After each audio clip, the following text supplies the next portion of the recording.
ನಮಸ್ಕಾರ ವಿದ್ಯಾರ್ಥಿಗಳೇ ಹಾಗೂ ಪ್ರೇಕ್ಷಕರಿಗೆ ನಮ್ಮ ಚಾನಲ್ಗೆ ಸ್ವಾಗತ.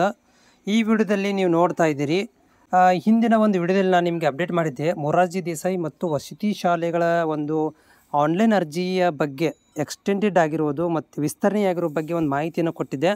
ಮತ್ತು ನಾನು ಫರ್ದರ್ ಸೇಮ್ ಒಂದು PDF ಜೊತೆಗೆ ನಾನು ಮಾಹಿತಿ ಕೊಡ್ತಾ ಇದ್ದೇನೆ. ಏನಂತಂದರೆ ಇಲ್ಲಿ ಮತ್ತೆ ಕರ್ನಾಟಕ ಒಂದು ವಸತಿ ಶಿಕ್ಷಣ ಸಂಸ್ಥೆಗಳ ಸಂಘ ಮತ್ತು ಸಂಸ್ಥೆಗಳ ವತಿಯಿಂದ 6ನೇ ತರಗತಿಗೆ ಏನು ಪ್ರವೇಶ ಒಂದು ಅರ್ಜಿಯನ್ನು ಕರೆಯಲಾಗಿತ್ತು, ಆನ್ಲೈನ್ ಅರ್ಜಿಯನ್ನು ಮತ್ತು 2ನೇ ಬಾರಿಗೆ ವಿಸ್ತರಣೆಯನ್ನು ಮಾಡ್ತಾ ಇದ್ದೀವಿ.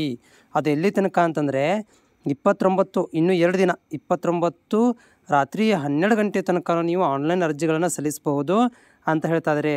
ಸೊ ಆಮೇಲೆ 15/2/2025 ಈಗ ಯಾರು ಅರ್ಜಿ ಹಾಕ್ತಿರಲ್ಲ, 29ನೇ ತಾರೀಕು ತನಕ ಯಾರೆಲ್ಲ ಅರ್ಜಿ ಹಾಕ್ತಿರಲ್ಲ ಅವರುಗಳು ಮುಂದಿನ ತಿಂಗಳು 15ನೇ ತಾರೀಕಿಗೆ ಏನಾಗ್ಬೋದು, ಪರೀಕ್ಷೆಗೆ ಹಾಜರಾಗಬಹುದು ಅಂತ. ಅಂದರೆ ಇದು ಮತ್ತು ಈ ಭಾಳಷ್ಟು ಅಭ್ಯರ್ಥಿಗಳು ಏನು ಮಾಡ್ತಾ ಇದ್ದಾರೆ ಅಂತಂದರೆ, ನಮಗೆ ಗೊತ್ತಿರಲಿಲ್ಲ, ನಾವು ಗ್ರಾಮೀಣ ಪ್ರದೇಶದಲ್ಲಿರುವಂಥವ್ರು, ನಮಗೆ ಮಾಹಿತಿ ತಲುಪಲಿಲ್ಲ, ಈ ರೀತಿಯಾದಂಥ ಒಂದು ಕಾರಣಗಳಿಂದ KEಗೆ ಕಾಲ್ ಮಾಡಿ ಅವರು ಎಕ್ಸ್ಟೆಂಡೆಡ್ ಕೇಳಿದ್ದಾರೆ ಅಂಥೇಳಿ ಈ ಒಂದು ದಿನಾಂಕವನ್ನು ವಿಸ್ತರಣೆ ಮಾಡಿದ್ದಾರೆ.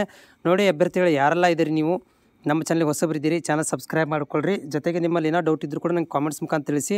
ಸೊ ಈ ಒಂದು ಆನ್ಲೈನ್ ಅರ್ಜಿಯನ್ನು ನಿಮ್ಮ ಸಮೀಪದಲ್ಲಿರುವಂತಹ ವಸತಿ ಶಾಲೆ, ಮೊರಾರ್ಜಿ ದೇಸಾಯಿ ಮತ್ತು ಏಕಲವ್ಯ ವಸತಿ ಶಾಲೆಗಳು ಮತ್ತು ಪರಿಶಿಷ್ಟ ವರ್ಗಗಳ ಕಲ್ಯಾಣ ಇಲಾಖೆಯ ಅಧೀನದಲ್ಲಿ ಬರುವಂತಹ ಒಂದು ವಸತಿ ಶಾಲೆಗಳು, ಕಾಲೇಜುಗಳಿಗೆ ಹೋಗಿ ನೀವು ಈ ಒಂದು ಅರ್ಜಿಯನ್ನು ಸಲ್ಲಿಸಬೇಕಾಗುತ್ತೆ.